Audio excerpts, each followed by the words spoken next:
안녕하세요. 스터디온 이성원입니다. 오늘은 수학 공부법이라든지 이런 딱딱한 이야기보다는 마침 날씨가 비도 오고 하니까 여러분들과 조금 편안한 이야기를 나눠볼까 합니다.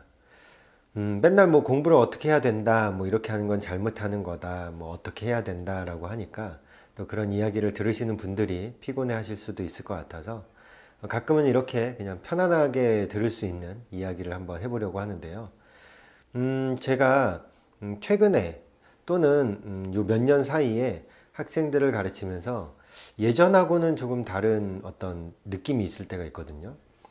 요즘 아이들이라는 표현을 쓰는 게 맞을 것 같긴 한데, 요즘 아이들이라는 표현을 쓰니까 왠지 꼰대가 되는 것 같아서 조금 조심스럽긴 하지만, 그래도 제가 느끼기에는 예전, 그러니까 한참 2010년 한 초반, 중반까지 학생들과 2010년대 후반 그리고 최근의 학생들은 조금 차이가 있는 것 같습니다. 저는 그 차이의 원인을 예전에는 특목고 입시의 영향에 의해서, 왜냐면은 2010년 제가 기억할 때 2010년 입시였던 것 같아요. 그때부터 아마 과고영재고에서 이제 올림피아드 같은 게 실적이 반영이 안 되고, 또 여러 가지 이제 입시가 많이 바뀌게 되면서 특목고가 굉장히 많이 그 지원율이 떨어지게 되는 그런 현상을 보이게 되었는데요. 물론 이제 그런 것뿐만이 아니라 수시제도 때문에도 특목고에 지원하려고 하는 학생들이 굉장히 많이 줄어들게 됐죠. 그게 굉장히 어떤 큰 이슈가 되었던 게, 예전에는 올림피아드 같은 것을 공부하려면 학원을 안 갈 수가 없었습니다. 아무리 뭐 똑똑한 학생이라고 해도 독학으로 올림피아드를 준비한다는 것은 거의 뭐 불가능에 가깝다 보니까 학생들이 반드시 이제 큰 학원에 가서 여러 학생들과 함께 경쟁하면서 공부를 할 수밖에 없는 그런 구조였는데, 입시가 바뀌게 되면서 학생들이 뭐 혼자의 힘으로도 충분히 공부해 볼 만한, 그러니까 아마 특목고에 합격한 학생들의 어떤 수준이 조금은 예전하고 달라지지 않았나. 그러니까 옛날 방식으로 계속 공부한 학생들은 물론 특목고에 가서도 예전만큼 우수한 어떤 모습을 보였겠지만, 상대적으로 조금 준비가 덜 된 그런 학생들도 특목고에 진학을 해서 물론 적응에 어려움을 겪을 수도 있었겠지만 어쨌든 특목고에 합격하는 그런 사례들도 많이 생기게 되었고요. 어쨌든 그러다 보니까 대형 학원 또는 이렇게 특목고 입시의 전문 또는 뭐 올림피아드와 같이 굉장히 특정한 분야에 심화된 수업을 하는 학원들이 그 비중이 많이 줄어들었다고 해야 될까요? 그래서 그런 학원의 규모도 굉장히 줄어들고 학원의 개수 자체도 줄어들었고요. 그러면서 학생들도 또한 많은 변화를 보이게 된 것 같습니다. 제가 느끼게 되는 것들은 요즘에 특히 더 많이 느끼는 거는, 최근의 학생들은 아무래도 좀 공통적으로 많이 이야기하시는 것처럼 독해력이 좀 많이 약해진 것 같아요. 수학인데 독해력이 약하다고 말씀하실 일이 뭐가 있나요? 라고 하실지 몰라도, 제가 볼 때는 수학도 저는 언어라고 이야기하거든요. 수학은 숫자와 식으로 표현된 언어다라고 이야기를 하는데, 그 언어를 제대로 이해하는 학생들이 굉장히 많이 줄어든 것 같아요. 그래서 제가 예전에는 하지 않아도 됐던 것들, 그러니까 문제를 해설해주고 또 이 문제가 어떤 의미인지를 제가 풀어서 잘 이야기를 해줘야 학생들이 그제서야 아 이게 이런 뜻이었구나 라고 하면서 그럼 한번 풀어볼게요 라고 하는 그런 일이 많이 발생하게 되고요. 그 다음에 두 번째는 요즘 학생들이 조금 수동적인 모습이 많다고 해야 될까요? 근데 또 이렇게 말씀드리면 이제 많은 분들이 요즘 애들이 다 그렇다고 이렇게 생각하시는데, 예전에 비해 비율이 많이 늘어났다라고 말씀드리는 것이지 뭐 요즘 학생들이 다 그렇다는 건 아닙니다.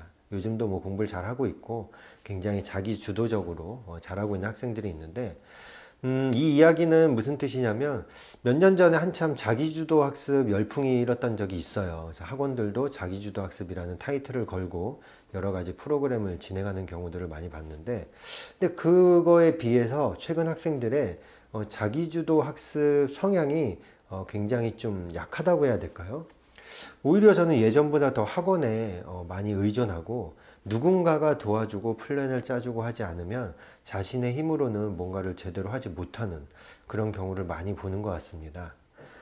예전에 비해 늘었다고 하는 거니까 뭐 내 주변에 있는 애들은 잘하는 친구들도 많던데 라고 그렇게 생각하시지 말고요.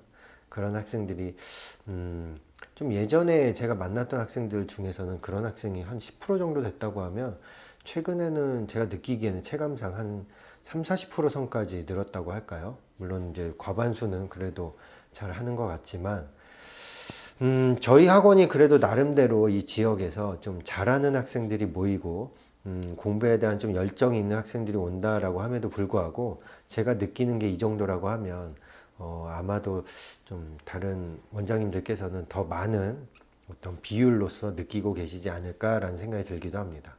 저는 한번 이런 생각을 해본 적이 있는데요. 왜 요즘 학생들이 자기주도 학습이라든지 이런 능동적인 모습이 잘 보이지 않을까라는 생각을 해본 적이 있는데, 일단 첫 번째는 좀 스스로의 힘으로 뭔가를 이렇게 해내는 그런 것보다도 좀 어떤 저는 그 유튜브 같은 것들도 좀 영향이 있다고 보는데요. 왜냐하면 저도 유튜브를 하고 있긴 하지만 유튜브라는 게 저는 처음에 이게 되게 놀라웠었어요. 학생들이나 뭐 주변에 다른 분들이 저하고 이야기를 할 때 요즘엔 검색을 네이버라든지 이런 포털 사이트보다는 유튜브에 검색을 한다는 거죠. 그래서 저는 처음엔 그 말을 듣고 잘 이해를 못했었는데 저도 어느덧 유튜브를 이렇게 잘 사용을 하다 보니까 그 말이 무슨 뜻인지 알겠더라고요.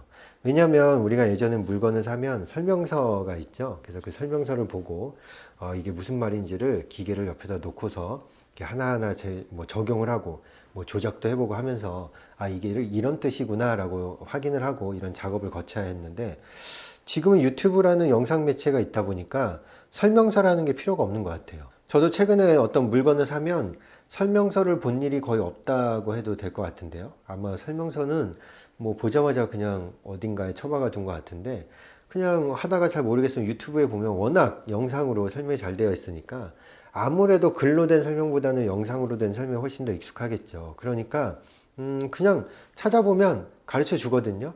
그러니까 제가 뭔가를 고민하고 막 이것저것 하고 해볼 필요가 없이 그냥 시키는 대로 하면 되거든요. 그 부분이 저는 조금 어떤 이유가 있지 않을까. 옛날에는 이제 우리가 독서하고도 관련이 있는 게, 독서를 하다 보면 우리가 이 문장을 가지고 이 상황 또는 주인공의 심리, 주인공의 표정, 말투 이런 것들을 이제 상상을 하게 되는데, 영상으로 보게 되는 것들은 우리한테 그 결과를 다 만들어서 보여주는, 전해주는 그런 상황이다 보니까 우리가 상상할 여지가 별로 없어지게 되죠. 저는 요즘 유튜브에 익숙해진 이 세대가 그런 상상력이 조금은 줄어든 게 아닌가라는 생각을 하곤 합니다. 어쩔 수 없이 영상이라는 게 대세이기도 하고 영상이 가진 장점이 있기는 하지만 저는 아직도 이런 활자를 통해서 뭔가 상상력을 키울 수 있는 부분이 굉장히 중요하다라고 생각을 하는데, 저는 그런 부분들이 수학을 공부하는 데 있어서도 조금 영향을 끼치지 않을까라는 생각을 하곤 합니다. 저는 전문가가 아니다 보니까 그런 쪽까지 이게 원인과 결과가 정확하지 않을 수는 있지만 그냥 제가 나름 생각해보는 하나의 이유라고 생각하시면 좋을 것 같습니다. 그리고 약간 수시 제도가 저는 좀 부정적인 입장이긴 한데, 수시 제도의 취지에 대해서는 저는 인정을 하고 굉장히 좋은 의도다라고 이야기를 하지만, 그 수시 제도를 지금 시행해 나가는 이 상황이 조금은 그거를 제대로 활용하고 있지 못하는 것이 아닌가라는 생각을 할 때가 있는데요.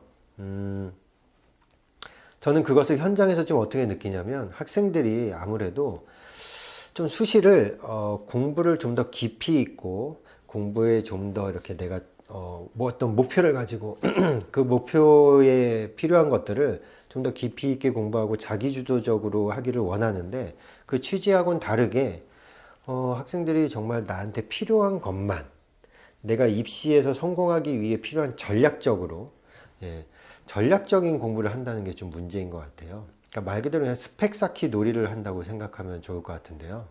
그냥 내가 필요한 것들만 딱 갖춰놓고 나면 그 이외의 것들에 대해서는 정말 관심을 보이지 않고, 또 그게 전혀 필요하지 않다라고 생각을 해서 좀 무시하는 경향도 있고요.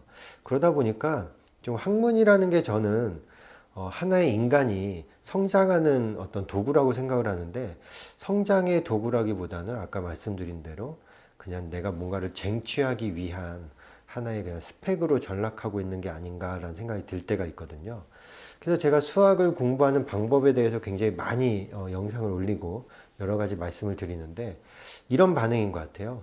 뭐 그렇게 공부해야 되는 거 나도 알지. 그렇게 하면 좋은 것도 알고 뭐 공부를 그렇게 하면은 당연히 좋겠지만 현실적으로는 안 그래. 그렇게 공부하면은 뭐 어떻게 이거를 다 할 수 있겠어. 내가 필요한 걸 하려면은 굉장히 전략적으로 움직여야 되는데 하면서 저에게 실제로 이런 얘기를 하신 분들도 있어요. 너무 이상적인 얘기를 하고 있는 거 아니냐라고 말씀하시기도 하는데 저는 학생들의 공부에 있어서만큼은 좀 이상을 바라보고 해야 되는 게 아닌가라는 생각을 하거든요. 벌써부터 학생들에게 어떤 뭐 너무 전략적인 그리고 성공을 하기 위해서 좀 뭐 성공이 모든 것인 것처럼 그렇게 어떤 주입식으로 그 전략을 세워주는 거는 굉장히 잘못됐다라고 생각을 하거든요.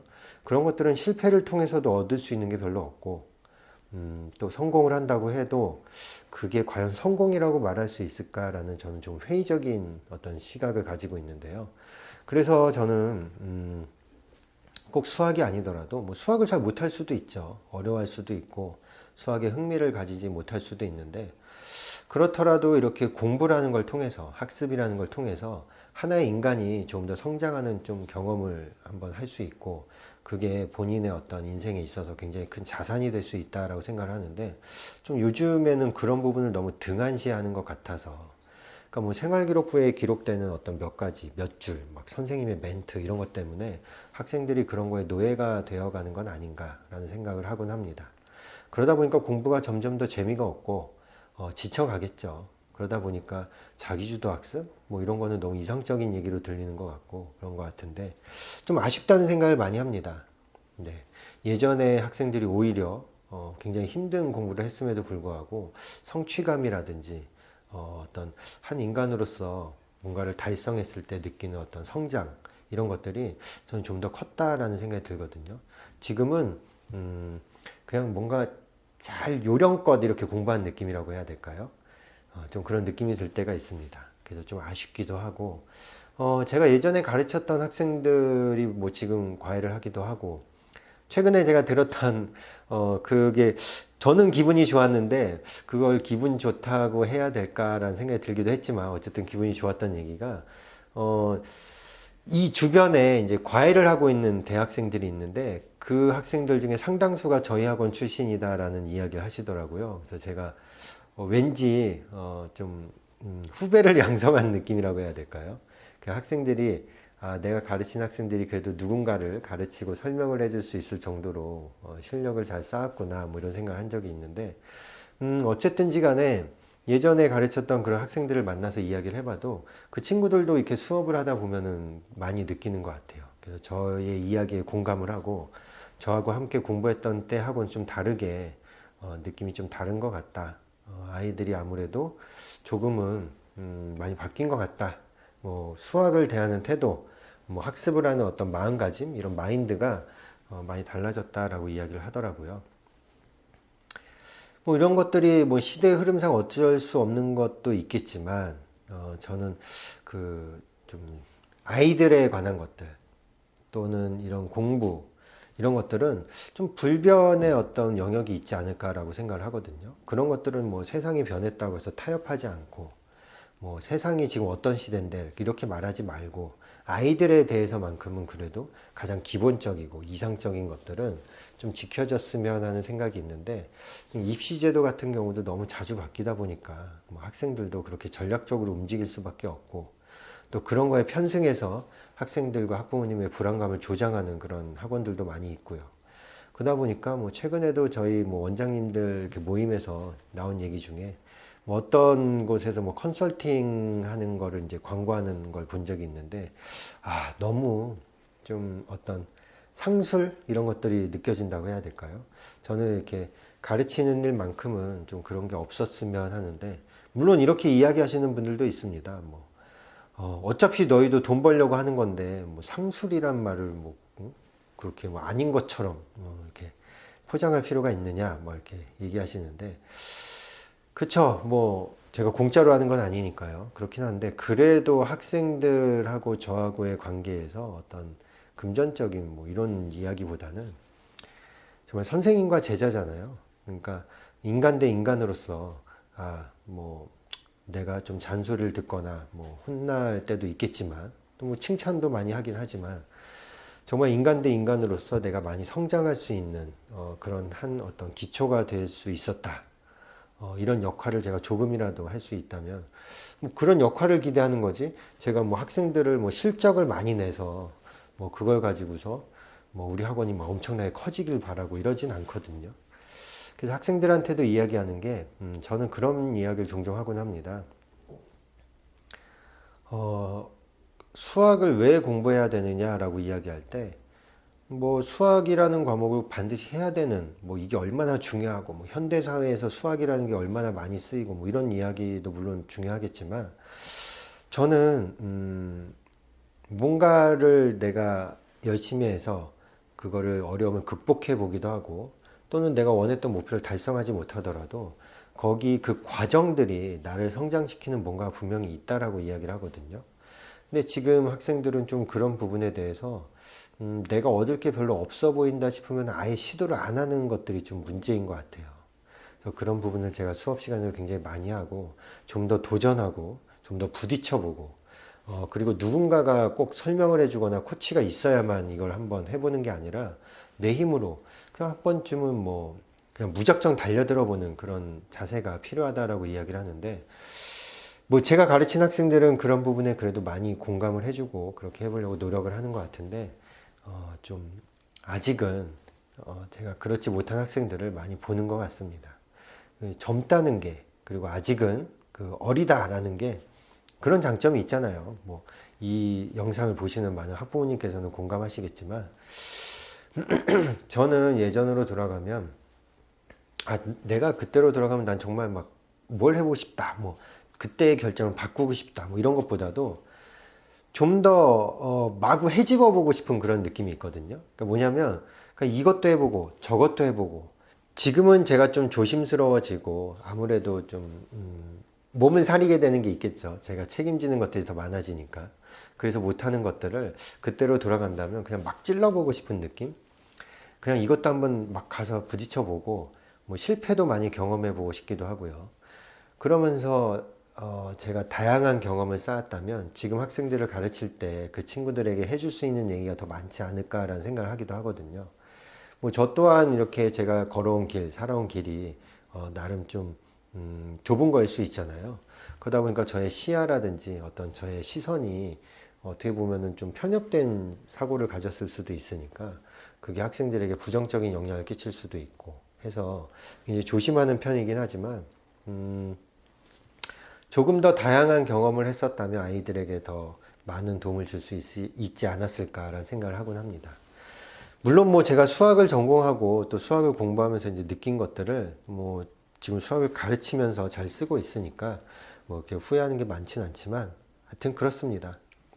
그래서 저는 학생들에게도 뭐 수학을 못해도 괜찮다고 이야기를 합니다. 뭐 그런 것 때문에 주눅 들고 이러지 말고 수학이 워낙 중요한 과목이니까 뭐 이걸 못하는 게 굉장히 큰 결함인 것처럼 느끼기도 하는데 그럴 필요 없이 자신이 잘하는 걸 찾고 또 내가 좀 어렵다고 느끼더라도 자꾸 도전해 보고 뭐 어제보다 조금이라도 더 나아졌다면 그걸로 충분히 우리는 성장했다라고 이야기할 수 있다는 얘기를 많이 하거든요. 그래서 저는 학생들에게 어제보다 더 성장했다면 좋은 하루를 보낸 거 아니냐라는 말을 많이 하는데 저는 그런 마음가짐으로 인생을 살 수 있다면 학생들이 조금 더 뭐 행복하지 않을까 이런 생각을 하거든요. 어쨌든 그래서 최근에도 가르쳤던 학생들이 뭐 찾아오면서 이런저런 얘기를 나누기도 했었는데 그때도 그 친구들도 그런 이야기를 하더라고요. 뭐 실제로 학교에서 학생들을 가르치고 있는 학생도 있고 뭐 새로운 걸 준비하고 있고 이런 학생들도 있는데 그 친구들도 뭐 수학을 잘 해놨더니 뭐 여기서 잘 배웠더니 뭐 지금 그걸 잘 써먹고 있다 이런 얘기를 하진 않죠. 근데 그 친구들과 이야기를 나누다 보면 지난 시간들이 이 친구들이 전혀 상관없는 걸 하는 것처럼 보이더라도 그 시간들이 이 친구의 삶에 있어서 뭔가 긍정적인 요소로 작용하는 것들이 분명히 있구나라는 거를 이렇게 서로 확인하긴 하거든요. 그런 것들이 저는 뭔가 좀 성장하고 행복하고 우리가 만족할 수 있는 삶이 아닌가라는 생각을 하곤 합니다. 어쨌든지 간에 오늘 뭐 비가 오기도 해서 좀 딱딱한 얘기보다는 좀 지루할 수 있지만 이렇게 이야기를 한번 나눠봤고요. 종종 너무 수학 선생님다운 그런 뭐 꽉 짜여진 이런 이야기보다는 이렇게 좀 지루할 수도 있지만 또 관심이 없으신 분이나 뭐 동의할 수 없다고 생각하시는 분들도 있을지 몰라도 그냥 이렇게 주저리 한번 이야기를 나누는 것도 종종 준비하도록 하겠습니다. 네, 아무튼 뭐 지루한 이야기 들어주셔서 감사드리고요. 뭐 제가 비 오는 날씨를 좋아하다 보니까 그냥 한번 이렇게 이야기를 나눠봤다라고 생각하시면 좋을 것 같습니다. 다음에도 좋은 어떤 영상으로 다시 또 수학 이야기로 찾아뵙도록 하고요. 예, 여러분들도 비 오는데 조심하시고 뭐 태풍 이야기도 있던데 또 피해가 없길 바라고요. 다음에 또 찾아뵙도록 하겠습니다. 감사합니다.